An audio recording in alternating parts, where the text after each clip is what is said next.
Kalavari Silks, Shrirastu Shubhamastu sale. ప్రతి 25,000 రూపాయల కొనుగోలుపై ఒక గోల్డ్ కాయిన్ ఉచితం. We expected lot from KCR. ఆయన వస్తారు, అసెంబ్లీకి వస్తారు అనుకుంటే వచ్చి కూర్చుంది 7 నిమిషాలు వెళ్ళిపోయారు. ఆ తర్వాత మళ్ళీ అటెండ్ అవ్వలేదు. ప్రాజెక్టుల మీద చర్చ ఉంటుంది, పవర్ పాయింట్ ప్రజెంటేషన్ ఉంటుంది. అందరూ ఎక్స్పెక్ట్ చేస్తున్నారు. కేసీఆర్ కాదు కదా, అసలు బీఆర్ఎస్ ఎమ్మెల్యేలు ఎవరూ లేరు. ఆయన స్పీకర్ మాట్లాడతాడు, మీరు ముఖ్యమంత్రి కోసం మాట్లాడితే మీకు మైక్ ఇవ్వను, ఇంకా అయిపోయి ఇంకేంటండి, ఇంకేం మాట్లాడాలి చెప్తున్నారు అసెంబ్లీలో. స్ట్రీట్ బాయ్ లాగా, ఒక స్ట్రీట్ బాయ్ అనే కాదు, స్ట్రీట్ రౌడీ లాగా ఆయన ఉపన్యాసం ఆయన మాట్లాడుకోనిచ్చు. ఎవరి సీట్లలో వాళ్ళు బీఆర్ఎస్ ఎమ్మెల్యేలు కూర్చుంటే వాళ్ళ కళ్ళల్లో చూడు ఎంత విషయం కనిపిస్తూ ఉంది. గాంధీ భవన్లో జరిగేటువంటి చర్చల్లాగా అసెంబ్లీని మార్చే ప్రయత్నం స్పీకర్ గారు చేస్తున్నప్పుడు కేసీఆర్ ఎందుకని ఒప్పుకోవట్లేదు? కేసీఆర్ ఎందుకని అక్కడ ఉండట్లేదు? అసలు వీళ్ళ చీప్ టాక్టిక్స్ కి, వీళ్ళ విఘ్నత కోల్పోయిన వ్యవహారానికి కేసీఆర్ గారు అవసరం లేదు నిజానికి.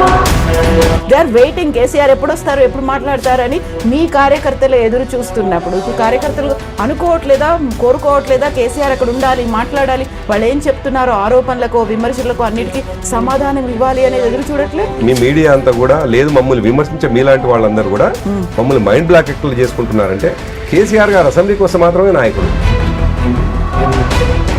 మీరు ముఖ్యమంత్రి గారి మీద మాట్లాడితే మీకు మైక్ ఇవ్వను, చాలు, ఇంకంతకంటే పెద్ద మాట లేదు అంటున్నాను. మేము ఏం మాట్లాడాలి?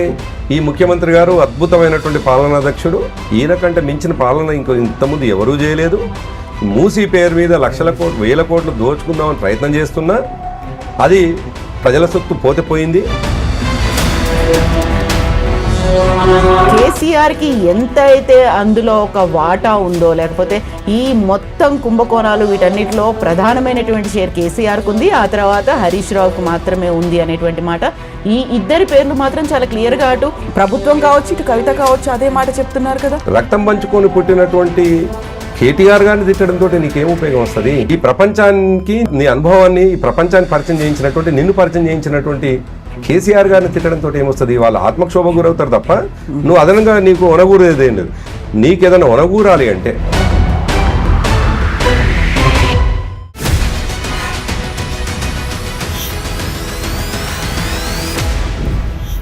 నమస్తే, welcome to I dream inside politics with Kavitha. ఇయాటి దాకా ఒక లెక్క, ఇప్పటి నుంచి ఇంకో లెక్క అన్నటువంటి కేసీఆర్ పాలమూరు రంగారెడ్డి ప్రాజెక్టుల గురించి, దీంతో పాటుగా ఇరిగేషన్ ప్రాజెక్టుల గురించి ప్రభుత్వాన్ని కడిగేస్తాను అంటూ తీవ్రమైనటువంటి స్వరంతో మాట్లాడారు. అసెంబ్లీ వేదికగా చర్చించడానికి కూడా పట్టుబడ్డారు. బట్ అసెంబ్లీ పెట్టింది ప్రభుత్వం, పాలమూరు రంగారెడ్డితో పాటుగా ఇతర ప్రాజెక్టుల గురించి చర్చించడానికి పవర్ పాయింట్ ప్రజెంటేషన్ కూడా రెడీ చేసుకుంది. బట్ అదే సమయంలో ప్రతిపక్ష పార్టీ బీఆర్ఎస్ ఎందుకని వాకౌట్ చేయడం మాత్రమే కాదు, బహిష్కరించి కూడా వెళ్ళిపోయింది. ప్రజల సమస్యల గురించి, ప్రాజెక్టుల గురించి మాట్లాడతానని చెప్పినటువంటి కేసీఆర్, బీఆర్ఎస్ ఇప్పుడెందుకు సభలో లేరు? ఎందుకని ఒక పలాయనవాదం లేకుంటే అస్త్ర సన్యాసం చేశారు అనేటువంటి ఆరోపణలు, విమర్శలు, వీటన్నిటికీ బీఆర్ఎస్ లీడర్లు ఏం సమాధానం ఇస్తారు? మనతో పాటుగా ఉన్నారు బీఆర్ఎస్ పార్టీ సీనియర్ లీడర్, మాజీ ఎమ్మెల్సీ కర్నె ప్రభాకర్. హలో అండి, నమస్తే. సో గతంలో బీఆర్ఎస్ రాష్ట్ర స్థాయి కార్యవర్గ సమావేశం 4 గంటలు జరిగింది. 1.5 అవర్ ప్రెస్ మీట్ పెట్టారు. అక్కడ చాలా తీవ్రమైనటువంటి వాయిస్, ఇప్పటిదాకా కేసీఆర్ ఎక్కడున్నాడు అనే దాంతో పాటుగా నిన్నటి దాకా ఒక కథ అయింది, ఈ రోజు నుంచి మాత్రం ఇంకో కథ ఉంటుంది. We expected lot from KCR. ఆయన వస్తారు, అసెంబ్లీకి వస్తారు అనుకుంటే వచ్చి కూర్చుంది 7 నిమిషాలు వెళ్ళిపోయారు. ఆ తర్వాత మళ్ళీ అటెండ్ అవ్వలేదు. ప్రాజెక్టుల మీద చర్చ ఉంటుంది, పవర్ పాయింట్ ప్రజెంటేషన్ ఉంటుంది. అందరూ ఎక్స్పెక్ట్ చేస్తున్నారు. కేసీఆర్ కాదు కదా, అసలు బీఆర్ఎస్ ఎమ్మెల్యేలు ఎవరూ లేరు, అక్కడి నుంచి బహిష్కరించారు, మేము వెళ్ళిపోతున్నామని చెప్పారు. ఏం జరిగింది? అంటే పార్టీ అనగానే అసెంబ్లీ మాత్రమే కాదండి, పార్టీ అనగానే ఎమ్మెల్యేలు మాత్రమే కాదు, పార్టీ అనగానే కేవలం అసెంబ్లీలో జరిగే మాత్రం చర్చ మాత్రమే కాదు. అసెంబ్లీలో సరైన చర్చలు జరిగినప్పుడు, అసెంబ్లీలో ప్రతిపక్ష నాయకుల గొంతులు మూసేస్తారు అనుకున్నప్పుడు, గొంతులు నొక్కేస్తారు అనుకున్నప్పుడు, మైకులు ఇవ్వరు అనుకున్నప్పుడు మనకు ప్రజావేదికలు ఉంటాయి. ప్రజలతో మాట్లాడేటువంటి అనేక వేదికల్ని కూడా ప్రతిపక్ష పార్టీలు, ముఖ్యంగా ఉద్యమాలు చేసినటువంటి మాలాంటి పార్టీలు వెతుక్కుంటాయి. అట్లా మేము 4 గంటల సమావేశం అయినా, 2 గంటల కేసీఆర్ గారి ప్రెస్ మీట్ అయినా, అల్టిమేట్గా మా లక్ష్యం ఏంటి అంటే ఈ ప్రభుత్వం ఇచ్చినటువంటి హామీలు ఏమిటి, లేదు మేము గతంలో చేసినటువంటి ప్రాజెక్టులని కొనసాగింపుగా ఈ ప్రభుత్వం చేయాల్సిన పనులు చేయకపోగా వాటిని పక్కకు పెట్టేసి దాంట్లో మేము ఎంత నిజాయితీగా చేసినాము, ఎంత చిత్తశుద్ధితోటి ప్రాజెక్టులని ఇంప్లిమెంట్ చేసినాము, నిర్మాణం చేద్దామని ప్రయత్నం చేసినాము అనేటువంటి వాటిని పక్కకు పెట్టేసి ఒక తప్పుదారి పట్టించేటువంటి పరిస్థితిలో నిజానికి వాళ్ళు చెప్తున్నట్టుగా 290 పైచిలకు ఏవైతే టీఎంసీలు ఉన్నాయో కిరణ్ కుమార్ రెడ్డి ప్రభుత్వంలో ఆనాడు కాంగ్రెస్ ప్రభుత్వమే తీసుకున్నది, రోషే గారి ప్రభుత్వంలో ఆనాడు ప్రభుత్వమే, ఆనాడు డిస్ట్రిబ్యూషన్ జరగలేదు. నిజానికి బచావత్ ముందర ఉన్నటువంటి అంశం అది. రాష్ట్రం వచ్చిన తర్వాత మొట్టమొదటిసారే మేము చాలా సీరియస్గా అడిగినాం. రాష్ట్రం వచ్చిన సరిగ్గా 12 రోజులకు కేంద్రానికి ఉత్తరాలు రాసినాం. ఈ 290 టీఎంసీస్ ఏంటివి, మాకు అది కాదు కదా, దాదాపు 1050కి సంబంధించినటువంటి డిస్ట్రిబ్యూషన్ జరగాలి, కొత్తగా ఆర్బిట్రేషన్ జరగాలి అని అంటే అది బచావతు ఇచ్చేంత వరకు అయితే మీరు ఒప్పుకోవాల్సిందే కదా, బచావత్ ఏదో ఒకటి తీర్పిస్తుంది, అప్పటిదాకైతే మీరు ఒప్పుకోవాల్సిందే కదా అని చెప్పేసి దానికి కొనసాగింపుగా గతంలో కాంగ్రెస్ పార్టీ చేసిన మేము 10 సంవత్సరాల కాలంలో సందర్భం వచ్చినప్పుడు మా ఆర్గ్యుమెంట్ పెట్టినా లేదు, ఇప్పటి ప్రభుత్వం ఈ ప్రభుత్వం కూడా 290 పైచిలకు టీఎంసీలనే సంతకం పెట్టి వచ్చింది. కాబట్టి దాన్ని ప్రధానంగా తీసుకొని మీరు గతంలో పెట్టిరని ఒక చిల్లర మాటలు మాట్లాడుతూ ఉంటే నిజానికి ప్రజలకు ఏం జరిగింది అనేటువంటి విషయాన్ని అసెంబ్లీని మీరు అన్నట్టుగా ఒకవేళ ఒక ప్రామాణికమైనటువంటి వేదికగానే అనుకుంటే కాదా, మీరు అనుకోవట్లేదు, వాళ్ళు అనుకుంటే, మేము అనేది మేము కాదు, వాళ్ళు అనుకుంటే దాంట్లో మేము 10 సంవత్సరాల కాలంలో ఏం చేసినాము, దేని మీద సంతకాలు పెట్టినాము, మేము అపెక్స్ కౌన్సిల్ ముందర ఎటువంటి ఆర్గ్యుమెంట్ చేసినాము, సుప్రీంకోర్టులో వేసినటువంటి కేసు ఏమిటి, ఎటువంటి పరిస్థితుల్లో మేము విత్డ్రా అయినాము, లేదు 2 రాష్ట్రాలు అపెక్స్ కమిటీ ముందర ఆర్గ్యుమెంట్ చేస్తున్నటువంటి సందర్భంలో మా ఆర్గ్యుమెంట్ ఏందనేది మినిట్స్ ఇవన్నీ ఉంటాయి.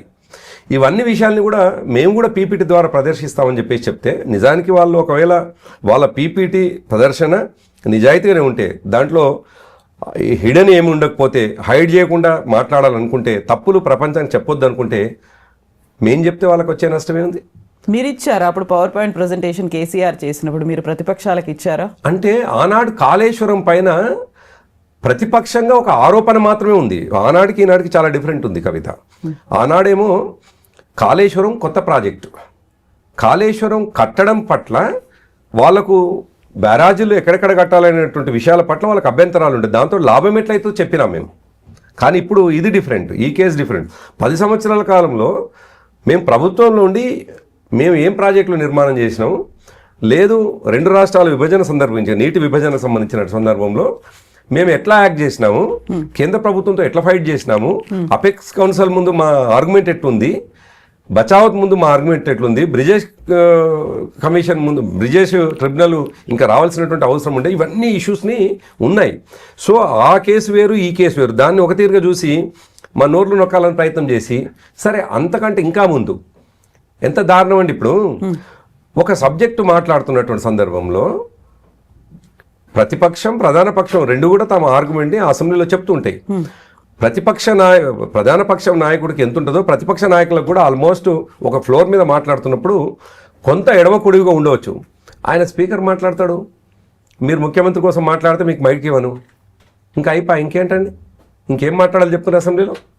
నువ్వు ప్రతిపక్ష నాయకుడికి నువ్వు ముఖ్యమంత్రి మీద ఎవరి కోసం మాట్లాడాలి, బయట ఉన్నటువంటి వ్యక్తుల కోసం మాట్లాడాలా, హౌస్లో లేనటువంటి వ్యక్తుల కోసం మాట్లాడాలా, లేకపోతే నరేంద్ర మోడీ కోసం మాట్లాడాలా, లేదు సోనియా గాంధీ కోసం మాట్లాడాలా, రాహుల్ గాంధీ కోసం మాట్లాడాలా, లేదు 2014 కంటే ముందు కాంగ్రెస్ పార్టీ తెలంగాణ ప్రాంతానికి నీళ్ల విషయంలో చేసిన అన్యాయాల కోసం మాట్లాడాలా? మేము మాట్లాడేది ఈ ప్రభుత్వం 2 సంవత్సరాలుగా రేవంత్ రెడ్డి గారు వచ్చిన తర్వాత 90 టీఎంసీల నీళ్ళని 45 టీఎంసీలకి ఎందుకు కుదించడం అనేటువంటి ఆర్గ్యుమెంట్ మాది ఉంటుంది డెఫినెట్గా.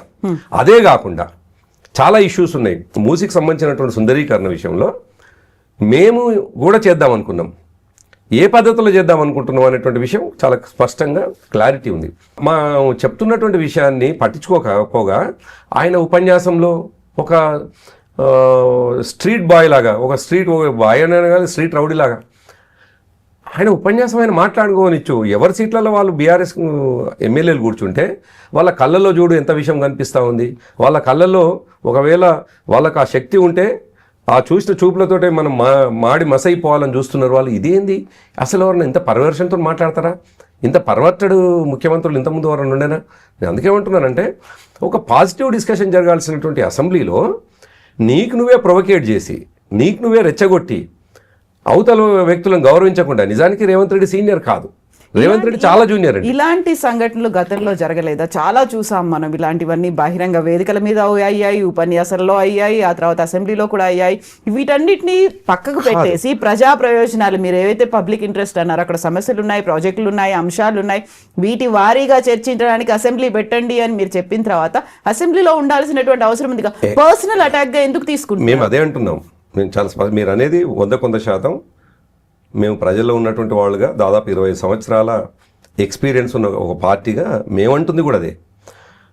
ప్రజల పక్షాన పోరాటం చేయాల్సిన, ప్రజల పక్షాన మాట్లాడాల్సిన ప్రతిపక్షాలను కూడా మాట్లాడిస్తూనే దానికి పరిష్కార మార్గాలు నువ్వు చూపించాల్సింది విడిచిపెట్టేసి ఒకవైపు ప్రధాన నాయకుడు మాట్లాడేటువంటిదేమో ప్రొవకేటివ్గా, దానికి ఏదన్నా విషయం చెప్పాలి, ఏదన్నా సజెషన్సో లేకపోతే ఆయన చెప్పినటువంటి రాంగ్ అయ్యి ఉంటుంది అనే మాట చెప్తే నేను నీకు మైక్ ఇవ్వను అని చెప్పి స్పీకర్ గారు మాట్లాడతారు. అసలు కాన్స్టిట్యూషనల్ పోస్ట్ నువ్వు ఎవరి రిస్క్లోకి రావాలి? ఎంటైర్ 119 మంది సభ్యుల రిస్క్కి రావాల్సినటువంటి అవసరం ఉంది. ఆయన కస్టోడియన్ ఆఫ్ ది ప్రాపర్టీ అసెంబ్లీకి. ఒక 64, 65 మేము మా వాళ్ళని చేర్చుకున్న 78 మందికి ఆయన స్పీకర్ కాదు. నిజానికి 119 మందికి ఆయన స్పీకర్. వీళ్ళందరి హక్కుల్ని కాపాడాల్సినటువంటి బాధ్యత కస్టోడియన్ ఆఫ్ ది హౌస్గా ఆయనకు ఉండాలి. ఆయన ఏమంటాడు, నువ్వు మాట్లాడితే నీకు మైక్ ఇవ్వను. సేమ్ ఇవే ఆరోపణలు కావచ్చు. గతంలో మీ ప్రభుత్వం ఉన్నప్పుడు కూడా అదే స్పీకరు అదే ప్రతిపక్షాల గురించి చెప్పారు కదా. లేదు, స్పీకర్ నోటి నుంచి ఇప్పటివరకు మనం ఎప్పుడు వినం కవిత. మీరు ఎప్పుడైనా గమనించండి, స్పీకరు డెఫినెట్గా ప్రతిపక్షం స్పీకర్ మీరు కేవలం అధికార పక్షానికే మీకు సమయం ఇస్తున్నారు, మాకు ఇవ్వట్లేదు, మేము వాకౌట్ చేస్తున్నాం. సమయము వేరు. నేనేమంటున్నాను, మీరు అన్నట్టుగా నేను హౌస్ నుంచి వచ్చినాను, నేను చట్టసభలకి వెళ్ళి వచ్చినాను, నేను చూసినాను కదా. సమయం ఇవ్వడం వేరు. ఆయన ఏకంగా తన సభ్యుడి, తన రిస్క్, ఏ సభ్యుడి రిస్క్ అయితే రావాలనో ఆ సభ్యుడికే చెప్తున్నటువంటి మాట ఏంటంటే, నువ్వు ప్రధాన నాయకుడికి ఏదన్నా క్వశ్చన్ వేస్తే ఆయనను విమర్శిస్తే నీకు మైక్ ఇవ్వను అన్నాడు. అసలు ఇంకెక్కడిది? అసలు హౌస్ ఏంది? దాంట్లో ప్రజాస్వామ్య పద్ధతిలో చర్చలు ఎక్కడివి? ప్రోగ్రెసివ్గా సమస్యల పరిష్కార దిశగా జరిగే చర్చలు ఎక్కడివి? అసలు హౌస్లో ఎవరైనా స్పీకర్గా ఉన్నటువంటి వ్యక్తి నిజమే టైం ఓవర్ అయిపోయిందంటే దాన్ని మైక్ కట్ చేసిందంటే కూడా ఇట్స్ ఓకే. చాలా సందర్భాల్లో ఈ ప్రభుత్వం వచ్చిన తర్వాత మేము కూడా ఆరోపించినాం, చేసిరు కూడా వాళ్ళు. కానీ ఇప్పుడు అది కాదు, స్పీకర్ గారే అంటారు మీకు మైక్ ఇవ్వను.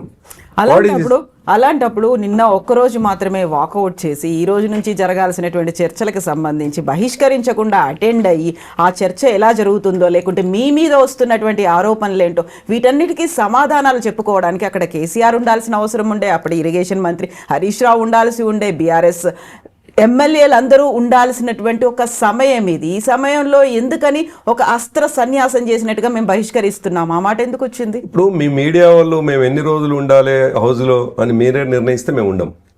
ప్రజల కోసం నేనేమంటున్నంటే, మీ ప్రశ్న ప్రజల పక్షాన ఉంటది అని మీకున్నటువంటి ప్రశ్నని మాకేస్తే మేము నిజానికి మాకు స్ట్రాటజీ ఉంటుంది. యాజ్ ఏ పార్టీగా, యాజ్ ఏ పొలిటికల్ పార్టీగా మాకు స్ట్రాటజీ ఉంటుంది. ఇప్పుడు చాలా స్పష్టంగా హౌస్ నడుస్తున్నటువంటి సందర్భంలో హౌస్లో ఆయన స్పీకర్ గారి హిడెన్ ఎజెండా ఏంది, అధికార పక్షం నాయకుల యొక్క హిడెన్ ఎజెండా ఏంది మన క్లారిటీ వచ్చిన తర్వాత ఆయన మొట్టమొదటిగా చెప్తున్న మాట ఏమిటి, నీకు మైక్ ఇవ్వను అని. ఇంకేం చేస్తావు? మీరు చేయాల్సింది ఏంది చెప్పండి అక్కడ. అది దాన్ని మేమేం చేస్తాం? మేము దాన్ని ఏం చేస్తాం? డెఫినెట్గా మాకున్న ప్రజావేదికలు ఇంకా వేరే ఉన్నాయి, మా ప్రజాక్షేత్రం వేరే ఉంది. ప్రజావేదికలు వేరున్నాయి.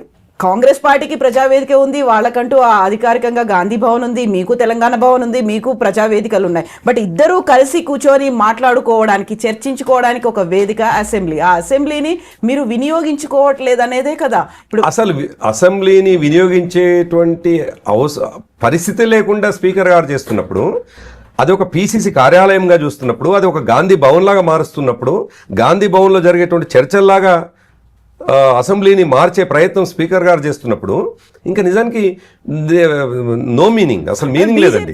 ఎంఐఎం ఉంది, వాళ్ళు కూడా కాంగ్రెస్ పక్షానే ఉన్నారు. అందుకే అన్నారు కదా ఆయన నిన్న బీజేపీకి సంబంధించినటువంటి ఒక నాయకుడు అన్నాడు, మహేశ్వర్ రెడ్డి గారు అనుకుంటే, బహుశా మేము కూడా షేర్వాణిలు వేసుకొని వస్తాం, అప్పుడే మాకు ఇస్తట్టున్నారు అవకాశం, లేకపోతే మాకు కూడా ఇచ్చేటట్లేరని. అంటే దీంతో అర్థమవుతుంది ఏంది, అంటే వాళ్ళకు అనుకూలమైనటువంటి పక్షం అసెంబ్లీలో ఉంటే మాత్రమే వాళ్ళు మైకులు ఇస్తారు. అదర్వైజ్ ఎవరైనా క్వశ్చన్ చేసినా, బీజేపీ కావచ్చు, సిపిఐ కావచ్చు, ఇంకొక పార్టీకి కావచ్చు, వాళ్ళు క్వశ్చన్ చేస్తే వాళ్ళు మైకులు ఇచ్చేట్లుగా కనిపించట్లేదు. అటువంటి సందర్భంలో వాళ్లకు తాన అంటున్నటువంటి పార్టీ ఏదన్నా ఉంటే వాళ్ళకే మైకులు అనేది కనిపిస్తుండగా మేము ఇంకొకటి ఏంటంటే మేము హౌజ్లో ఉండి చాలా కళ్ళ ముందు తప్పిదాలు అవపడుతుంటే, కళ్ళ ముందు ప్రజలకు తప్పుడు విషయాలు చెప్తా ఉంటే మేము సాక్ష్యంగా నిలబడడానికి మా పార్టీ ఎట్లా ఒప్పుకుంటుంది? మేము సాక్ష్యం ఎందుకు అవుతాం? కేసీఆర్ ఎందుకని ఒప్పుకోవట్లేదు? కేసీఆర్ ఎందుకని అక్కడ ఉండట్లేదు? అసలు నేను ఏమంటున్నాను, మా పార్టీకి అద్భుతమైన అనుభవం కలిగేటువంటి నాయకత్వం ఉన్నది. కేసీఆర్ గారు ఉండడం ఉండకపోవడం అనేటువంటిది ప్రజలు చూడటం లేదండి. కేసీఆర్ గారు తర్ఫీదు ఇచ్చిన, కేసీఆర్ గారి నాయకత్వంలో ఎదిగినటువంటి నాయకత్వం అద్భుతమైనది. నిజానికి వీళ్ళ చిల్లర కామెంట్స్కి, వీళ్ళ చీప్ టాక్టిక్స్కి, వీళ్ళ విఘ్నత కోల్పోయిన వ్యవహారానికి కేసీఆర్ గారు అవసరం లేదు. నిజానికి వాళ్ళ స్థాయికి మా ఎదిగొచ్చిన మన నాయకులు కూడా అవసరం లేదు. నిజానికి మా కేటీఆర్ గారు, మా హరీష్ రావు గారు కూడా అవసరం లేదు. ఇంకా తర్వాత వాళ్ళు సరిపోతారేమో అనిపిస్తూ ఉంది. కొత్తగా నిన్న మొన్న ఎమ్మెల్యేలుగా అయినట్టు. ఎందుకంటున్నానంటే ఈ మాట, రేవంత్ రెడ్డి గారు గతంలో మంత్రికి కూడా పనిచేయలేదు, కనీసం గవర్నమెంట్ విప్పుగా కూడా పనిచేయలేదు, ఏకంగా ముఖ్యమంత్రి కూర్చున్నాడు. ముఖ్యమంత్రిగా కూర్చున్నటువంటి వ్యక్తికి అసలు సాంప్రదాయాలు ఏంటివి, రెగ్యులర్గా కొనసాగిస్తున్నటువంటి అంశాలు ఏంటివి తెలిసినటువంటి వ్యక్తి కాదు. ఎమ్మెల్యేగా ఉండి ఏం చేసినారు? సంప్రదాయాలు మర్యాదలు తెలియవా? ఆయన సభ్యుడిగా ఉన్నట్టుగా ఎట్లయితే వ్యవహరించిండో, ప్రతిపక్షంగా ఉండి ఏ పద్ధతితో వ్యవహరించిండో, ఇప్పుడు ప్రధాన నాయకుడిగా ఉండి కూడా అట్నే వ్యవహరిస్తుండో అంటున్నా. అందుకే ఈ ఉదాహరణ చెప్పిన నేను.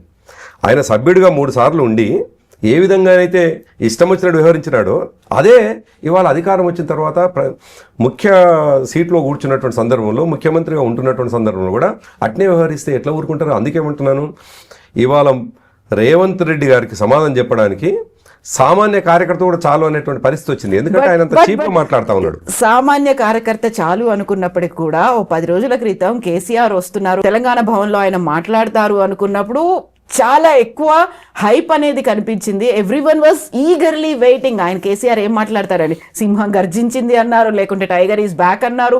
ఆయనకి ఇచ్చినటువంటి ఆ రోజు ఇంపార్టెన్స్ కావచ్చు, సోషల్ మీడియా అంతా కేసీఆర్ మాట్లాడినటువంటి మాటలతో నిండిపోయింది. అంటే దే ఆర్ వెయిటింగ్, కేసీఆర్ ఎప్పుడు వస్తారు, ఎప్పుడు మాట్లాడతారని మీ కార్యకర్తలు ఎదురు చూస్తున్నప్పుడు ఇప్పుడు కార్యకర్తలు అనుకోవట్లేదా, కోరుకోవట్లేదా కేసీఆర్ అక్కడ ఉండాలి, మాట్లాడాలి, వాళ్ళు ఏం చెప్తున్నారో ఆరోపణలకు, విమర్శలకు అన్నిటికీ సమాధానం ఇవ్వాలి అనేది ఎదురు చూడట్లే? కేసీఆర్ గారు ఎక్కడ ఉండాలో అక్కడ ఉన్నారు.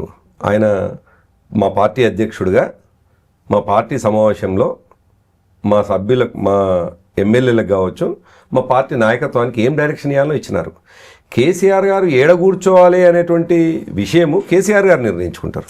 కేసీఆర్ నేనేమంటున్నట్టు అసెంబ్లీలో కూర్చోవడమా, కూర్చోకపోవడమా, సందర్భానుసారంగా ఆయన రావటమా, ఆ సందర్భం ఏందనేటువంటిది నిర్ణయం కావటమా డెఫినెట్గా జరుగుతుంది. అంత మాత్రాన మీరు చెప్పినట్టుగా ఆ 2 రోజులు స్పెక్యులేషన్సా, లేదు 2 రోజుల తర్వాత వచ్చినటువంటి ఒక రకమైనటువంటి ప్రచారమా? Yes, KCR, that is KCR. అందుకే అంటున్నాను, కేసీఆర్ ఎప్పుడు ప్రజలకు వచ్చినా ఒక విస్ఫోటనమే.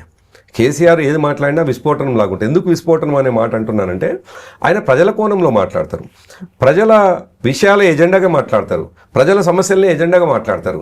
అది వేదిక ఏదన్నా కావచ్చు, అది కేవలం అసెంబ్లీలో ప్రధాన ప్రతిపక్ష నాయకుడు ఉండేటువంటి వేదిక మాత్రమే కాదు కేసీఆర్ గారిది. కేసీఆర్ గారిది ఆదిలాబాద్లో ఉన్నటువంటి చివరి గ్రామం గోండుగూడెం, కోయ తండాల్లో ఉన్నటువంటి అక్కడ కూడా ఆయన వేదికనే. కాబట్టి వేదిక కేవలం ఇది మాత్రమే. ఈ వేదిక ఏందో మనం చాలా క్లారిటీ ఉన్న తర్వాత, ఈ వేదికకు వచ్చిన శాంటిటీ ఏందో మనకు అర్థమైన తర్వాత, ఈ వేదిక పిసిసి కార్యాలయంగా మారిన తర్వాత, ఈ వేదిక గాంధీ భవన్లోని ఒక కాంగ్రెస్ పార్టీ అధ్యక్షుడు నాయకత్వంలో తమ సభ్యులని నియంత్రిస్తున్నట్టుగా జరుగుతున్నటువంటి సమావేశాల తర్వాత, అంత పెద్ద టాల్ పర్సనాలిటీ, ఒక లెజెండ్ వచ్చి అక్కడ కూర్చొని ఇటువంటి వాళ్ళతో అవమానం పడడానికి వస్తాడా? ఇటువంటి వాళ్ళతో అవమానంగా మాట్లాడుతుంటే వినడానికి వస్తాడా?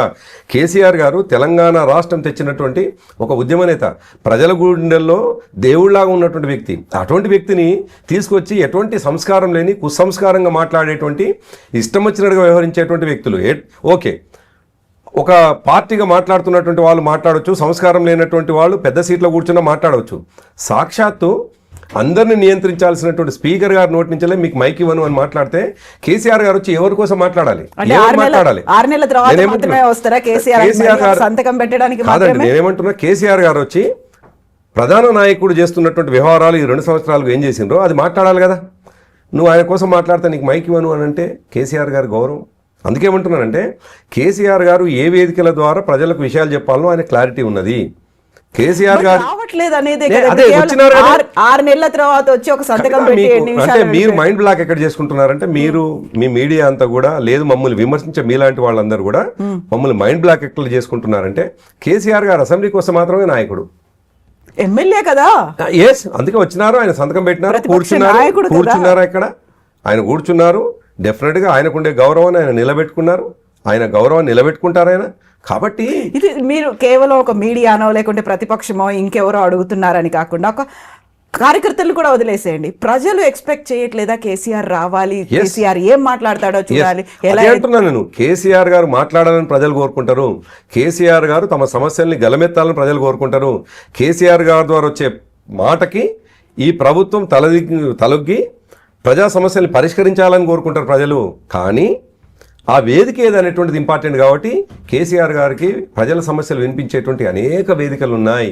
ఒక వేదిక అది ఒక రకమైనటువంటి వాతావరణం ఏర్పడ్డ తర్వాత ఆ వేదికకు ఒక సైంటిటీ లేనటువంటి పరిస్థితి ఈ ప్రభుత్వం చేసిన తర్వాత ఆ వేదిక ద్వారా ప్రజా సమస్యలు ప్రజల గొంతుగ్గా తను వినిపించడం అనే విషయం అర్థమైన తర్వాత అక్కడే కూర్చోవాల్సిన అవసరం లేదు, అనేక ఉన్నాయి. మేము అనేక వేదికల ద్వారా కూడా చెప్పేటువంటి అవకాశం ఉన్నది. నేను అందుకే ఏమంటున్నానంటే ఉత్తరాల ద్వారా చెప్పవచ్చు, సోషల్ మీడియా ద్వారా చెప్పొచ్చు, సభలు పెట్టి చెప్పవచ్చు. అందుకే ఇవాళ సరే 119 మంది సభ్యులు ఉన్నటువంటి అసెంబ్లీ ద్వారా చెప్పడంతో పాటు లక్షల మంది వేదికగా రేపు పాలమూరులో ఈ నెలాఖరులో పాలమూరులో సభ పెట్టబోతా ఉన్నాం. తప్పకుండా కేసీఆర్ వస్తారా? ఎస్, కేసీఆర్ గారి నాయకత్వంలోనే. దాంట్లో ఎందుకు ఎక్కడి నుండి ఆనాడు నీళ్లు తీసుకున్నాం, ఎందుకు ఎక్కడి నుండి మన పాలమూరు రంగారెడ్డిని డిజైన్ చేసుకున్నాం, ఎన్ని డబ్బులు ఖర్చు పెట్టినాం, మనం వచ్చిన తర్వాత ఏం జరిగింది, ఈ ప్రభుత్వం వచ్చిన తర్వాత ఏం జరిగింది, ఇవన్నీ కూడా వివరంగా చెప్పడానికి మేము ఒక వేదికని డెఫినెట్గా చేసుకున్నాం. ఆ వేదిక ద్వారా చెప్తాం.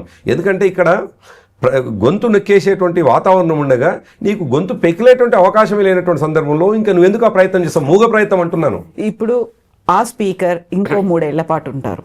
అప్పుడు ఏం చేస్తారు మీరు? స్పీకర్ని మార్చే ఉద్దేశం కానీ ఆలోచన కానీ ఎలాగూ కాంగ్రెస్ పార్టీకి ఉండదు. ఆబ్వియస్గా ఆయనే 3 ఏళ్ల పాటు ఉంటారు. అప్పుడు బీఆర్ఎస్ కానీ ఎమ్మెల్యేలు కానీ కేసీఆర్ కానీ అటెండ్ అవ్వరు అసలు ఏ సమావేశం. అంటే ఈ దేశంలో ఇటువంటి ప్రగతి వేదికలు, ప్రజాస్వామ్య వేదికలు ఎప్పుడైనా అవి భ్రష్టు పట్టినప్పుడు ఈ దేశంలో మిగతా రాష్ట్రాల్లో లేదు, దేశ అత్యుత్తమైనటువంటి పార్లమెంట్లు కూడా ఇటువంటి జరిగినటువంటి సందర్భంలో ఆనాడు ప్రతిపక్షాలు ఎట్లా చేసినాయో అట్లా చేయాల్సిందే. మేము కూడా డెఫినెట్గా మాకుండేటువంటి మాకు వ్యూహం ఉంటుంది.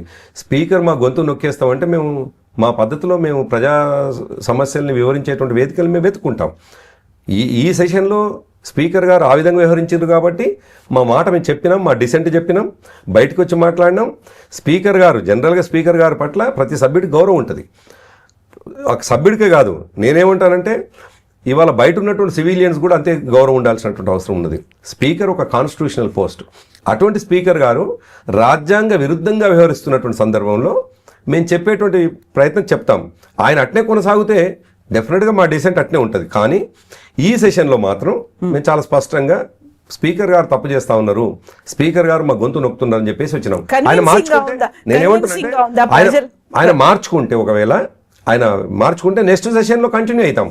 ఆయన మార్చుకోకపోతే మళ్ళీ డిసెంట్ చెప్పి బయటకు వస్తాం. కన్విన్సింగ్ గా ఉందా? డెఫినెట్గా ప్రజలు మా ఒక ప్రతిపక్ష లీడర్గా ఉన్నారు, లేకుంటే ఒక ప్రతిపక్ష పార్టీ ఉంది, ప్రభుత్వం ఏదైతే చేస్తుందో తప్పులు ఉన్నాయి అనుకుంటే ప్రశ్నించాలి, పోరాడాలి అనుకున్నప్పుడు దానికి ఒక వేదికనిచ్చారు. అసెంబ్లీకి ఎన్నుకొని పంపించిన తర్వాత మా వాయిస్ వినిపించట్లేదు అనుకున్నప్పుడు యాక్సెప్టెన్స్ ఎలా వస్తుంది? ఎక్కడో రాంగ్ గా ఉన్నట్టు అనిపిస్తా ఉంది. ఎందుకంటే మీరు మీడియా మీరు మీన్స్ ఓకే ప్రశ్నలు వేస్తున్నటువంటి వాళ్ళు ఎవరైనా ఇటువంటి ప్రశ్నలు ఎందుకంటున్నారంటే నేను పదే అప్పటి నుంచి కూడా గొంతు చింపుకొని చెప్తా ఉన్నా ఒక మాట.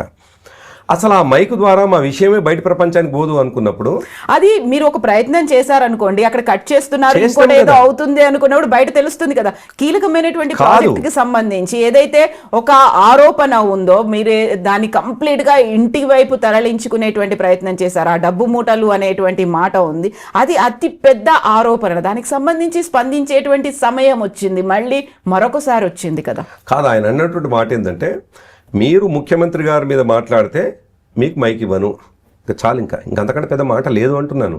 మేము ఏం మాట్లాడాలి? ఈ ముఖ్యమంత్రి గారు అద్భుతమైనటువంటి పాలనాధ్యక్షుడు, ఈయనకంటే మించిన పాలన ఇంతకుముందు ఎవరూ చేయలేదు. మూసీ పేరు మీద లక్షల కోట్లు 1000 కోట్లు దోచుకుందామని ప్రయత్నం చేస్తున్నా అది ప్రజల సొత్తు పోతే పోయింది.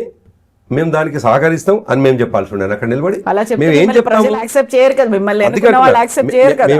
మేము ఏం చెప్పాలి అక్కడ ఉండి, మూసీ సుందరీకరణ కావచ్చు, నీళ్ల విషయంలో ఈ ప్రభుత్వం వ్యవహరిస్తున్న తీరు కావచ్చు, ప్రజలకు ఇచ్చిన హామీలో నెరవేర్చిన వ్యవహారం కావచ్చు, ఇవన్నీ ప్రభుత్వం ఎక్కడైనా ఈ వేదిక ఏంది కవిత వాస్తవానికి అసెంబ్లీలో జరగాల్సిన చర్చలు ఏమిటి? అప్పటిదాకా ఆ 2 నెలల్లో లేనప్పుడు చర్చ ఏం జరుగుతుంది? నేను అందుకే అంటున్నాను. మీరు వచ్చేసిన తర్వాత చర్చ ఏముండదు. వాళ్ళు ఏదైనా బిల్లులు పెట్టాలి అనుకుంటే యాక్సెప్ట్ చేసుకుంటారు, పెట్టేసుకుంటారు ఇక. ఇప్పుడు అదే మేము ఉన్నదే జరుగుతుంది. సో మీరు కూడా ఇండైరెక్ట్ యాక్సెప్ట్ చేసినట్టు అవుతుంది కదా. అప్పుడు కాదు, మేము ఉన్నా జరిగేది అదే. మేము సాక్ష్యంగా, ఈ పాపాలకు సాక్ష్యంగా, ఈ తప్పులకు సాక్ష్యంగా, ఈ పొరపాట్లకు సాక్ష్యంగా మేమెందుకు నిలువెత్తుగా అక్కడ నిలబడాలి అనే ఉద్దేశంతో మేము మా డిసెంట్ చెప్పి బయటకు వచ్చినాం. అందుకే అంటున్నాను, నువ్వు చెప్పేది కరెక్ట్.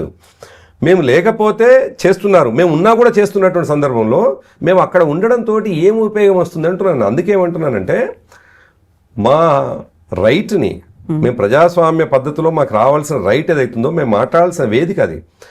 ఈ 3 నెలల్లో 4 నెలలు జనరల్గా సెషన్స్ 3 times 4 times జరుగుతాయి.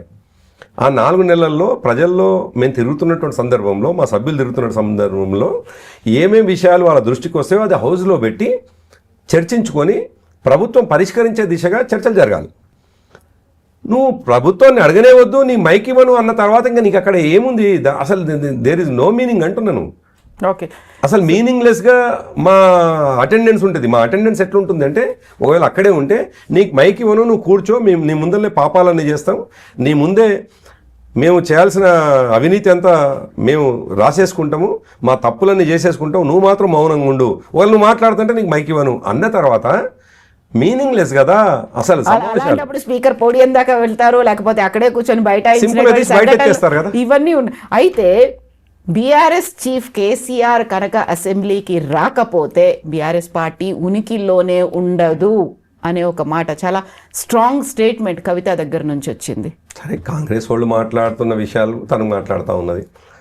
కాంగ్రెస్ కార్యకర్తలు, కాంగ్రెస్ నాయకులు, రేవంత్ రెడ్డి గారు, వాళ్ళ మంత్రివర్గం ఏవైతే మాట్లాడుతుండో సేమ్ అటువంటి మాటలే. నిజానికి ఒక ప్రతిపక్షంగా ఉండాలనుకుంటున్నటువంటి, ప్రజా సమస్యల మీద గలమెత్తాలనుకుంటున్నటువంటి ఏ వ్యక్తులైనా, వారు కవిత గారా మరొకరా, ఇవాళ ప్రభుత్వంలో ఎవరున్నారు? ప్రభుత్వంలో ఉన్నటువంటి వ్యక్తులు మాట్లాడాలి తప్ప, వాళ్ళ మీద మాట్లాడాలి తప్ప, మళ్ళీ ప్రతిపక్షంగా ఉండి మమ్మల్ని 10 ఏళ్ళు మేము 9.5 సంవత్సరాలు పరిపాలనలో ఉంటే మీది బాగాలేదనుకున్నారా? లేదు, మీకంటే గొప్పగా ఆయన చేస్తానని హామీలు ఇస్తుండు కాబట్టి ఆయనను గెలిపించుకుంటాం అనుకున్నారా? కానీ గెలిపించినారు. ఆయన తనని అడగాలి కదా. ఇవాళ కాంగ్రెస్ పార్టీ పక్షాన ముఖ్యమంత్రిగా అయినటువంటి రేవంత్ రెడ్డి గారిని అడగాల్సింది పెట్టేసి కేసీఆర్ గారి మీద విమర్శిస్తే దాంతో ప్రజలకు కూడా క్లారిటీ వస్తుంది. అసలు విమర్శించాల్సినటువంటి బాణం ఎక్కువ పెట్టాల్సింది ప్రతిపక్షం మీద, ప్రధాన పక్షం మీద. కాకపోతే మీ అవకతవకలు, ఆరోపణలు, బోళ్ళన్ని, కుంభకోణాలు, అక్రమాలు అన్నీ చేశారు కాబట్టే ప్రాజెక్టులకు సంబంధించి కూడా ఒక చర్చ జరగాల్సినటువంటి అవసరం ఉంది. అందులోనూ కేసీఆర్కి ఎంతైతే అందులో ఒక వాటా ఉందో, లేకపోతే ఈ మొత్తం కుంభకోణాలు వీటన్నిటిలో ప్రధానమైనటువంటి షేర్ కేసీఆర్కు ఉంది, ఆ తర్వాత హరీష్ రావుకు మాత్రమే ఉంది అనేటువంటి మాట. ఈ ఇద్దరి పేర్లు మాత్రం చాలా క్లియర్గా అటు ప్రభుత్వం కావచ్చు, ఇటు కవిత కావచ్చు అదే మాట చెప్తున్నారు కదా. అంటే మా పార్టీలో పనిచేసిన ఒక సభ్యురాలు, మా పార్టీ నాయకురాలు, ఇప్పుడు మా పార్టీ మా పార్టీ నుండి బయటికి పోయిన తర్వాత గతంలో మా పార్టీలకు వెళ్ళి విడిపోయినటువంటి వాళ్ళు బహిష్కరించబడ్డ వాళ్ళు కావచ్చు, రాజీనామా చేసిన వాళ్ళు కావచ్చు, ఏం కామెంట్ చేస్తారో ఆమె కవిత కూడా అదే కామెంట్ చేస్తుంది. అంతే తప్ప పెద్దగా దానికి ఏం ప్రత్యేకంగా చూసుకోవాల్సినటువంటి ఏముంది దాంట్లో? అసలు నిజానికి ఏమన్నా ప్రత్యేకంగా కవిత గారు కొత్తగా ఇప్పుడే మాట్లాడుతుండ్రు, ఇంతకుముందు ఎవ్వరు మాట్లాడినటువంటి విషయాలు తను మాట్లాడుతుండ్రు అంటేనేమో నిజమే, అయ్యో ప్రత్యేకంగా మాట్లాడుతుందని. గతంలో మా పార్టీకి వెళ్ళిపోయినటువంటి వాళ్ళు మాట్లాడినారు కదా, ఇటువంటి మాటలే మాట్లాడినారు. ఆమె మాట్లాడిన కాకపోతే ఈమె మాట్లాడిన దాంట్లో కొంత ప్రత్యేకత ఉంది. వాళ్ళు మాట్లాడిన దానికి వాళ్ళేమో బయటకు వచ్చిన తర్వాత కూడా మాతో పాటు ఆ ప్రభుత్వాన్ని విమర్శించుకుంటూ పోతా ఉన్నారు, మీరు ఏం చేస్తున్నారని. కానీ కవిత గారు మాత్రం మమ్మల్ని మాత్రం విమర్శించుకుంటూ పోతా ఉన్నారు. వాళ్లకు కవిత గారికి ఉన్న వ్యత్యాసం ఇది ఒక్కటే ఒకటి తప్ప పెద్దగా నాకేం వ్యత్యాసంగా. సో ప్రభుత్వాన్ని అసలే క్వశ్చన్ చేయట్లేదా, ఏం మాట్లాడట్లేదా ప్రభుత్వం మీద? అంటే నేను కొత్తగా ఇప్పుడు బీఆర్ఎస్ పార్టీ నాయకుడుగా, ఒక కార్యకర్తగా నేను అనేకంటే కూడా ఇవాళ పత్రికల్లో వస్తున్నట్టు అంశాలు, మీరు చూపిస్తున్నటువంటి మీడియా ద్వారా చూపిస్తున్నటువంటి అంశాలు, దీంతో ప్రజల్లో జస్టిఫికేషన్ ఉన్నది. అంటే ఎవరి కోసం ఎక్కువ మాట్లాడుతున్నారు అనేటువంటి విషయం. కాబట్టి నేను మొన్నటిదాకా మాతో పనిచేసినటువంటి ఒక సభ్యురాలు వెళ్ళిపోగానే తెల్లారి నుంచి మేము విమర్శించడం కరెక్ట్ కాదు. ఎందుకంటున్నానంటే మాతో పాటు దాదాపుగా ఒక 16 సంవత్సరాలు ఉన్నారు. 2008 నుండి జాగృతి అనే ఒక సంస్థ పెట్టుకొని మాకు అఫిలియేటెడ్గా పనిచేసుకుంటూ వచ్చినారు. తర్వాత 2014లో మా పార్టీ గులాబీ కండువా తోటి ఎంపీగా ఎన్నికైనారు. 2014 తర్వాతే మాతోటి అసోసియేట్ అయ్యి మాతో పూర్తిగా ఉన్నారు. అంతకుముందు తనే అంటున్నమాట ఇప్పుడు తను చెప్పినట్టుగానే ఎక్కడో బహుశా నిన్ననే అన్నట్టున్నారు. నేను ఇండివిజువల్గా ఈ పార్టీకి పనిచేసినాను. హరీష్ రావు గారు కేటీఆర్ గారేమో కేసీఆర్ గారి కనుసన్నల్లో పనిచేశారు. అంతే కదా. నిజానికి దీంతో మన క్లారిటీ ఏమొస్తా ఉందంటే కేసీఆర్ గారి కనుసన్నల్లోనేమో పార్టీ అంతా పనిచేస్తుంది. కేసీఆర్ గారు కనుసన్నల్లో పనిచేయని వాళ్ళు ఎవరు అంటే కేసీఆర్ గారికి సంబంధం లేదు అని అనుకోవాలి. ఎప్పటిదాకా తను ఓ సంస్థ పెట్టి 2008 నుండి 2014 వరకు మాకు అనుబంధంగా లేరని వారే చెప్పినారు. 14 తర్వాత మా పార్టీ సభ్యురాలు. సో ఇంతకాలం మా పార్టీ దాదాపు 10 సంవత్సరాలు మా పార్టీ సభ్యురాలుగా ఉన్నటువంటి వ్యక్తి ఇప్పుడు బయటికి పోయి మిగతా వాళ్ళు మాట్లాడుతున్నట్టుగా మాట్లాడితే వెంటనే మేము ఎట్లా విమర్శించి కూడా ధర్మం కూడా కాదు కదా. మేము మాట్లాడడం కూడా ధర్మం కాదు. కాకుంటే ప్రతిరోజు ఇప్పుడు ఈ రోజు కూడా సూర్యాపేటకు వెళ్ళారు. సో ఆబ్వియస్గా నల్గొండ జిల్లాకి సంబంధించి మళ్ళీ మాటలు అనేవి అస్త్రాలు అనేవి మీ వైపే వస్తుంటాయి. అందులో జగదీష్ రెడ్డి ఉండొచ్చు, తుంగతుర్తిలో గాదరి కిషోర్ గురించి ఉండొచ్చు. ఇవన్నీ కూడా యాడ్ అయ్యి వస్తున్నాయి. అంటే ప్రతిదీ మీకే వస్తున్నాయి అస్త్రాలు. నేను మీతో రిక్వెస్ట్ ఏం చేస్తున్నానంటే మీరు సీనియర్ జర్నలిస్ట్, చాలా విషయాలు మీరు దగ్గరికి వెళ్ళి చూసినారు కూడా, మీ మీడియా కూడా చూసింది. ఇప్పుడు మనం మాట్లాడుతున్న విషయాలు కూడా బయట వాళ్ళు కూడా చూస్తారు. సహజంగా ఒక వ్యక్తి లేదు ప్రజల సమస్యల కోసం పోరాడాల్సినటువంటి వ్యక్తి లేదు. ఒకవేళ కవిత గారు ఇప్పుడు మా పార్టీ సభ్యురాలుగా ఉన్న కవిత గారే, గతంలో ఉన్న సభ్యురాలే, ఆమె నేను ప్రజా సమస్యల కోసం ప్రజల్లో తిరుగుతున్నా అంటుంది. జనం బాట అని చెప్పేసి వెళ్తా ఉన్నారు. జనం బాటలో ఏ విషయాలు తెలుసుకోవాలి? ప్రస్తుతం అక్కడ జనం ఎదుర్కొంటున్నటువంటి సమస్యల్ని నేను ఇంతకుముందే కమిట్ అయిన మీతో చాలా క్లారిటీగా చెప్పినాను. మా పరిపాలన మీద కోపం వచ్చా లేదు మిగతా ఆయన మాకంటే ఎక్కువ చేస్తాని మోసం చేసిండా, కానీ మమ్మల్ని ఓడగొట్టినారు. ఇంకా మేము ఓడిపోయి ఉన్నాం. ఇవన్నీ కలగలిపే కదా మేము ఓడిపోయింది. 9.5 సంవత్సరాల తర్వాత మేము ఓడిపోయి ఉన్నామంటే ఇవన్నీ కలగలిపే. ఇప్పుడు ప్రశ్నించాల్సింది ఎవరు? కవిత గారు ఇప్పుడున్నటువంటి మన ప్రభుత్వాన్ని. సూర్యాపేట పోయి లేదు, వనపర్తి పోయి లేదు, కూకట్పల్లి పోయి లేదు, అక్కడెక్కడో ఆదిలాబాద్ పోయి ఎవరిని విమర్శించాలంటే ఆదిలాబాద్లో పోయితే అక్కడ బీజేపీ ఎమ్మెల్యే ఉన్నాడేమో ఆయననన్నా మాట్లాడాలి, లేకపోతే అక్కడ ప్రభుత్వాన్ని. వనపర్తి పోతే అక్కడ కాంగ్రెస్ ఎమ్మెల్యే ఉంటాడు. సూర్యాపేట పోతే అక్కడ కార్పొరేషన్ ఇప్పుడు ఎమ్మెల్యే మా పార్టీ అయిన ఉన్నాడు, కానీ కార్పొరేషన్ చైర్మన్. మాట్లాడాల్సిందే ఆ ప్రభుత్వాన్ని మాట్లాడతారా లేదు మా సభ్యుడిని మాట్లాడితే దాంతో క్లారిటీ వస్తుంది కదా. 10 ఏళ్ళు ఉన్నారు కదా, 10 ఏళ్ళు మీరున్నారు, 2 ఏళ్ళు వాళ్ళు ఉన్నారు, లీడ్ ఎవరు తీసుకున్నారు అని నేనే చాలా క్లియర్గా క్లారిటీ ఇచ్చినాను. ఒక పార్టీ నాయకుడుగా మమ్మల్ని ఓడగొట్టినారు. నేను తప్పు చేసినామా ఒప్పు చేసినామా తెలియదు, అది ప్రజలు నిర్ణయించుకుంటారు. నేను అందుకే ప్రజలు నేను తప్పు పట్టట్లేదు ఎక్కడ కూడా. మేము ఓడిపోయి కూర్చున్నాము. ఇప్పుడు నువ్వు ఎవరి పక్షాన మాట్లాడాలి? ప్రజల పక్షం. ప్రజల పక్షాన నీ సమస్య పరిష్కారం ఎవరి దగ్గర దొరకాలి? మేము ఓడిపోయిన మా దగ్గర పరిష్కారం దొరకదు, మా దగ్గర దొరకదు. ఇంకోటి, ఒకవేళ మీరు తప్పు చేశారు కదా అని అంటే కూడా ఇలా కొత్తగా మళ్ళీ మేము అధికారంలోకి వచ్చిన దాన్ని సరి చేసుకోవాల్సింది తప్ప నీ ప్రశ్నకు మా సమాధానంగా వచ్చేటువంటి సమాధానంతో ఏం పరిష్కారం కాదు కదా. పరిష్కారం ఎక్కడ దొరుకుతుందంటే ప్రభుత్వం దగ్గర. ఆ ప్రభుత్వం కోసం నువ్వు మాట్లాడకుండా పోయి నేను జగదీష్ రెడ్డి గారిని తిడతాను, వనపర్తిలో నిరంజన్ రెడ్డి గారిని తిడతాను, కూకట్పల్లిలో కృష్ణారావు గారిని తిడతాను, ఆదిలాబాద్లో జోగురామన్న గారిని తిడతాను అనంటే తిట్టి ఇష్టం వచ్చినట్టు కూడా మాట్లాడి మా వాళ్ళు ఏదైనా పొలిటికల్గా మాట్లాడితే అట్టెట్లా మాట్లాడతాను, నా కోసం మాట్లాడతావా అనంటే అసలు ఎటు వెళ్తున్నాం మనం? నేను అందుకే వారిన సోదరులాగా పార్టీలో ఉన్నప్పుడు విషయం చెప్తున్నాను. వారికి కూడా నేను రిక్వెస్ట్ ఏంటంటే నీకు మంచి అవి ఉన్నాయి, క్వాలిటీస్ ఉన్నాయి, ఒక నాయకురాలుగా ప్రజల్లో ఎమర్జ్ అయ్యేటువంటి క్వాలిటీస్ ఉన్నాయి, నీకు ఒక సీరియస్ అంబిషన్ ఉంది ముఖ్యమంత్రి కావాలని. ఆ అంబిషన్ని ఫుల్ఫిల్ చేసుకోవాలంటే మమ్మల్ని తిడితే కాదు, నువ్వు ప్రజా సమస్యల్ని గలమెత్తుతున్నట్టుగా ప్రజల్లో నువ్వు కనెక్ట్ అవుతే, ప్రజలతో నీకు అటాచ్మెంట్ పెరిగితే, మా పక్షాన్నే కొట్లాడుతున్నది అని ప్రజలు అనుకుంటే, కేసీఆర్ గారి కంటే కూడా గొప్పగా కేసీఆర్ గారి కూతురే బాగా మాట్లాడుతుంది అని ప్రజలు అనుకుంటే, ప్రజలే నిన్ను నిర్ణయించుకుంటారు మా నాయకురాలు అని చెప్పేసి. రోజు మమ్మల్ని తిట్టడం ద్వారా, వ్యక్తిగతంగా మమ్మల్ని తిట్టడం ద్వారా ఇంకా మీకు వీలైతే మీ అడుగు వెనక్కి పడుతుంది తప్ప ముందుకు పోదు. So, నేను సోదరిగా, నా సోదరిగా సలహా ఇస్తున్నారు. నా చెల్లెగా ఆమెకు చెప్తున్నటువంటి మాట ఏంటంటే, మా నాయకులను తిట్టకండి. మా కేసీఆర్ గారిని నీకు కన్న తండ్రి కదా, దాదాపు ఇవాళ 49-50 ఇయర్స్ వచ్చి ఉంటాయి, మీకు 48 ఇయర్స్ ఉంటాయి, 48 సంవత్సరాలు గొప్పగా పెంచిండ్రు కదా, వాళ్ళన్న తోబుట్టు కదా, రక్తం పంచుకొని పుట్టినాడు కదా. రక్తం పంచుకొని పుట్టినటువంటి కేటీఆర్ గారిని తిట్టడంతో నీకేం ఉపయోగం వస్తుంది? ఈ ప్రపంచానికి నీ అనుభవాన్ని ఈ ప్రపంచాన్ని పరిచయం చేయించినటువంటి, నిన్ను పరిచయం చేయించినటువంటి కేసీఆర్ గారిని తిట్టడంతో ఏమొస్తుంది? వాళ్ళ ఆత్మక్షోభ గురవుతారు తప్ప నువ్వు అదనంగా నీకు ఒనగూరేదేం లేదు. నీకేదైనా ఒనగూరాలి అంటే, నువ్వేదన్నా నీ లక్ష్యం వైపు నువ్వు ముందుకు పోవాలి అని అంటే, నువ్వు అనుకున్న ముఖ్యమంత్రి కావాలి అని అంటే, నువ్వు అనుకున్నటువంటి ముఖ్యమంత్రి కావాలంటే, మీరు కూడా కోరుకుంటున్నారా, సలహా ఇస్తున్నారు? నేనేమంటున్నానంటే, ఒక ఉద్యమ సహచరిని, దాంతోపాటు మాకు ఆ కుటుంబంతో ఉన్నటువంటి అనుబంధంతో ఒక చెల్లెలాగా పెరిగింది. మా పార్టీ మారినంత మాత్రాన మాకు శత్రువులాగా మేమేం చూడట్లేదు. ఓకే, మా అదంతా ఏంటంటే అభ్యంతరం అంతా మా కేసీఆర్ గారిని తిడుతున్నప్పుడే, కేటీఆర్ గారిని తిడుతున్నప్పుడే, హరీష్ రావు గారిని ఏమైనా తులనాడుతున్నప్పుడే, లేదు మా నాయకత్వాన్ని ఇంతకుముందు నేను చెప్పినటువంటి మా నాయకులందరినీ తులనాడుతున్నప్పుడే మాకు అభ్యంతరం తప్ప మాకు ఎందుకు ఉంటుంది అభ్యంతరం? ఆమె ఇప్పుడు నీకు సంబంధం లేకుండానే ప్రజల్లో ఎమర్జ్ అవుతుంది, నీకు సంబంధం లేకుండానే ప్రజల్లో ఒక నాయకురాలుగా ఎదుగుతుంది, నీ ఇన్వాల్వ్మెంట్ లేకుండానే ఓ ముఖ్యమంత్రి అయ్యేటువంటి అవకాశం ఉంది అన్నప్పుడు నీకు అభ్యంతరం ఏంది?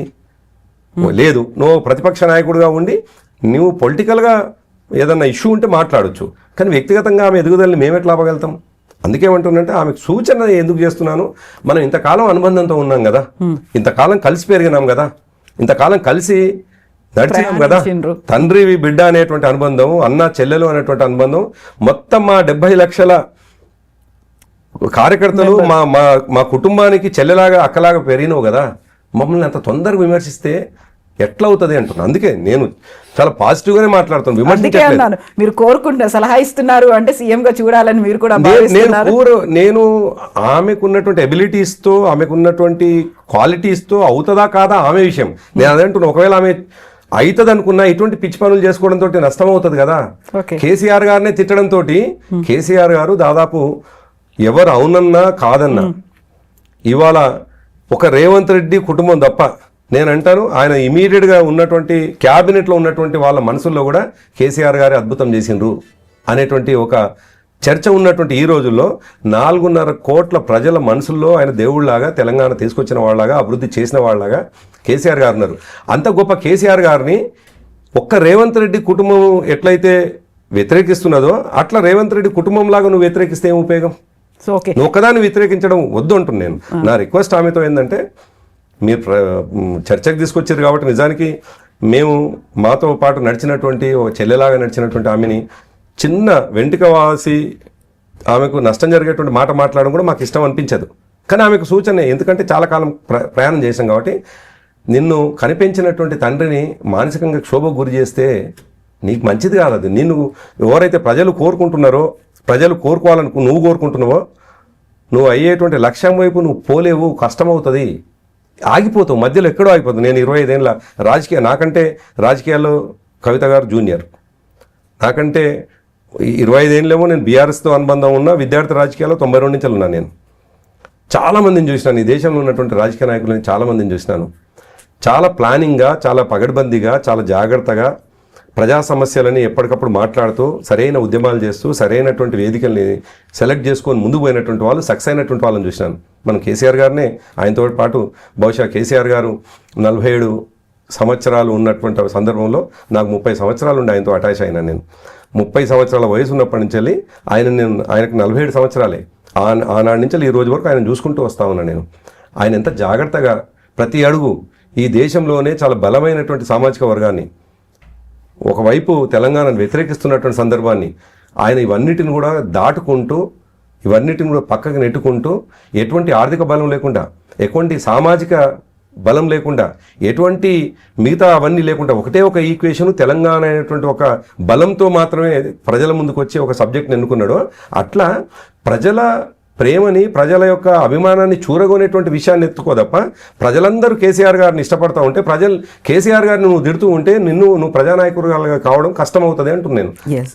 ఇప్పుడు మనం మళ్ళీ అసెంబ్లీ దగ్గరికి వెళ్తే యాక్చువల్గా మీకు తెలుసు మీ పార్టీ స్ట్రాటజీ ఏంటి అనేది, కార్యకర్తలకు తెలుసు అంటున్నారు, సరే ప్రజలు అర్థం చేసుకుంటారు అంటున్నారు. Then what about MLAs? వాళ్ళు చాలా ప్రిపేర్డ్గా ఉన్నట్టున్నారు. కాంగ్రెస్ పార్టీ ఏం చెప్తుంది, ప్రభుత్వం ఏం చెప్తుంది, వాటన్నిటికీ సమాధానాలు ఇవ్వడానికి చాలా ప్రిపేర్డ్గా ఉన్నారు కాబట్టి మాకు పవర్ పాయింట్ ప్రజెంటేషన్ ఇవ్వండి అని మీరు ఆల్ ఆఫ్ సడన్గా వాకౌట్ చేశారు, బహిష్కరించారు.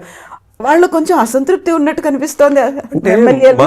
మా శాసనసభ్యులు 28 మంది ఉన్నారు, 27 మంది 27 మంది శాసనసభ్యులు తీసుకున్న నిర్ణయం అది, వ్యక్తులుగా ఉండేటువంటిది ఉండదు. నేను ఏమంటున్నానంటే ఏ నిర్ణయం మా శాసనసభ పక్షం ఉంటుంది తప్ప ఇండివిజువల్స్ ఉండరు. నేను విన్నది ఏంటంటే చాలా మంది అందులో ఉన్నటువంటి వాళ్ళు చాలా సీనియర్లు, అక్కడ ప్రభుత్వంలో మంత్రులుగా చేసిన వాళ్ళు, ఇప్పటికే ఒక 5-6 సార్లు ఎమ్మెల్యేలు అయిన వాళ్ళు చాలా దాన్ని ఎదుర్కోవడానికి సిద్ధంగా ఉన్నారు. ధీటుగా దాన్ని అక్కడ జరిగేటువంటి ప్రభుత్వం చెప్తున్నటువంటి అంశాలకి సంబంధించి ఆన్సర్స్ ఇవ్వడానికి రెడీగా ఉన్నప్పటికి కూడా ఆల్ ఆఫ్ సడన్గా చలో మనం బాయ్కాట్ చేద్దాం, వెళ్ళిపోతున్నామని చెప్పేసరికి కొంచెం అసంతృప్తి అనేది బీఆర్ఎస్ ఎమ్మెల్యేల్లో కూడా కనిపించింది అనేది. అంటే చలో మనం వెళ్ళిపోతున్నాం అనేటువంటి మాట ఎవరంటారు? ఉమ్మడిగా 27 మంది ఎమ్మెల్యేలు కలిసి తీసుకునే నిర్ణయం ఉంటుంది. శాసనసభాపక్ష నేత అక్కడ మీ పార్టీ టిఆర్ఎస్ ఎల్పీ తరఫున తీసుకున్నటువంటి ప్రతిపక్ష నాయకుడు ఒక కాల్ ఇచ్చేసరికి అందరూ వెళ్ళిపోయే పరిస్థితి అయితే అట్లుండదు కవిత. ఎప్పుడైనా ఏ రాజకీయ పార్టీ అయినా, నేను ఇంతకుముందే అన్నట్టుగా నేను కూడా కౌన్సిల్లో పనిచేసి వచ్చినాను, ఏ నిర్ణయం అయినా సమిష్టిగా ఉంటుంది, అందరి సభ్యుల యొక్క అది ఉంటుంది, వాళ్ళ అందరి యొక్క అది తీసుకొని పార్టీ ఏ లైన్ ఎంచుకుంటే కరెక్ట్ ఉంటుంది. ఇప్పుడు ఇండివిజువల్గా నేనేమైనా నా మనసులో ఉండవచ్చు, నేను చట్టసభల్లో ఉన్నా, లేదు పార్టీ సభ్యుడిగా కొనసాగినా, లేదు నేను రాష్ట్ర కమిటీలో ఉన్నా, నాకు వ్యక్తిగతమైన భావన ఏదైనా ఉంటే ఉండొచ్చు. అది విత్ ఇన్ ది నా 4 walls ఆర్ ఆ కమిటీలో చర్చించుకోవాల్సిన అంశాలు ఉంటాయి. కానీ నేను ఎక్స్ప్రెస్ చేసేటువంటి అంశము ఒక ఇండివిజువల్గా అక్కడ చెప్తాను, అది పార్టీ ఏదైతే బెస్ట్ అని పార్టీ నిర్ణయించుకుంటుంది. ఓకే, అది పార్టీ కార్యక్రమాలు కావచ్చు, లేదు హౌస్లో జరగాల్సినటువంటి బిజినెస్ కావచ్చు. సో అది తీసుకున్న నిర్ణయం పార్టీకి లాభం అవుతుంది, ముఖ్యంగా పార్టీ కంటే కూడా ప్రజలకు లాభం అవుతుంది అనేటువంటి విషయం అర్థమైన తర్వాత మనము ఈ హౌస్లోనే ఉండి వీళ్ళకు ప్రతి పనికి వీళ్ళు చేసే తప్పులకి సాక్ష్యంగా నిలబడే కంటే ఈ అంశాన్ని బయటికి తీసుకొని వచ్చి ప్రజల్లో మనం తీసుకొని పోతే లాభం అవుతుందని పార్టీ నిర్ణయించుకున్న తర్వాత ఇండివిజువల్స్గా ఉండేటువంటి అభిప్రాయాలు ఉండవు. పార్టీ అన్నప్పుడు ఇండివిజువల్స్ కాదు కదా. సో డెఫినెట్గా మా పార్టీ నిర్ణయం అది. సో ఇప్పుడు పాలమూరు రంగారెడ్డి దీనికి సంబంధించి ప్రాజెక్టుల మీద బహిరంగ సభ ఉంటుందా, నిరసనలు ఉంటాయా, కేసీఆర్ వస్తారా? అంటే బహిరంగ సభనే అనుకున్నాం, 3 జిల్లాల్లో బహిరంగ సభ అనుకున్నాం. మొదటి సభ ఈ మంత్ ఎండింగ్ కావచ్చు, మీకు మహబూబ్ నగర్లో మొదటి సభ ఉంటుంది. సమయము, తేదీ, తర్వాత ఇదంతా కూడా మా పార్టీ నిర్ణయించుకోవాల్సింది. అయితే నిర్ణయం సభలు పెట్టాలనేటువంటిది మాత్రం నిర్ణయం అయిపోయింది. పాలమూరులో ఒకటేమో మహబూబ్ నగర్లో, రెండవది రంగారెడ్డిలో, మూడవది నల్గొండలో. ఈ 3 ప్లేస్లలో సభలు జరుగుతాయి. కేసీఆర్ గారే అటెండ్ అవుతారు. కేవలం ఒకే ఎజెండాతో నీళ్ల విషయంలో ఈ ప్రభుత్వం వచ్చిన తర్వాత జరిగినటువంటి నష్టానికి వ్యతిరేకంగా ఆంధ్రాకు దోచుకోబోతున్నటువంటి నీళ్లు, ఆంధ్రాకు అప్పనంగా అప్పజెప్తున్నటువంటి నీళ్ల విషయంలో ఆ హక్కులను కాపాడడం కోసం 90 టీఎంసీల నీళ్లు రావాల్సినటువంటి తెలంగాణకు 40కే ఎట్లా ఈ ముఖ్యమంత్రి ఒప్పుకున్నాడు అనేటువంటి విషయాన్ని నిరసిస్తూ ఏర్పాటు చేస్తున్నటువంటి సభలు. కాబట్టి ప్యూర్గా నీళ్ల మీదనే ఉంటుంది. లేదు దాంతోపాటు ఎట్లాగో మేము ప్రతిపక్షంగా ఉన్నటువంటి వాళ్ళం, ప్రజల సమస్యల్ని మాట్లాడాల్సిన వాళ్ళం, మిగతా విషయాలు కూడా మాట్లాడతాం. కానీ మా ప్రధాన ఎజెండా మాత్రం నీటి పంపకాల విషయంలో కృష్ణా నీళ్ళల్లో ఈ ప్రభుత్వం చేసేటువంటి అన్యాయానికి నిరసనగా మాత్రమే ఏర్పాటు చేస్తున్నటువంటి సభలు. సో కన్ఫర్మా? డేట్ మాత్రం కన్ఫర్మ్ కావాలి. నిర్ణయం జరిగిపోయింది. Thank you so much. చూద్దాం కేసీఆర్ ఏం చేస్తారో, మళ్ళీ దాన్ని వాయిదా వేస్తారా, ఆయన రాకుండా మీతోనే రన్ చేయిస్తారా అనేది. Thank you so much. Thank you. Thank you. And don't forget to subscribe to iDream. And for more videos, please subscribe to iDream. Please subscribe to iDream. Please subscribe iDream. And please subscribe to iDream. For more videos, subscribe to iDream. please like, share and subscribe to the channel. Congratulations, iDream. Subscribe to iDream. Subscribe to iDream. So subscribe to iDream Media. iDream ki iDream team andarki huge congratulations. Please subscribe iDream Media. Please subscribe to iDream. Subscribe iDream. Please subscribe to iDream. iDream అంటే నా కళల channel subscribe చేసుకున్న నోరు తిరుగుతలేదు, మీరైతే గంట గుర్తు కొట్టండి. For more such videos, please subscribe to iDream. Subscribe to iDream. Please subscribe to iDream. Please subscribe iDream Media. Please do subscribe to iDream. Please subscribe to iDream Media. For best entertainment and information, please subscribe iDream.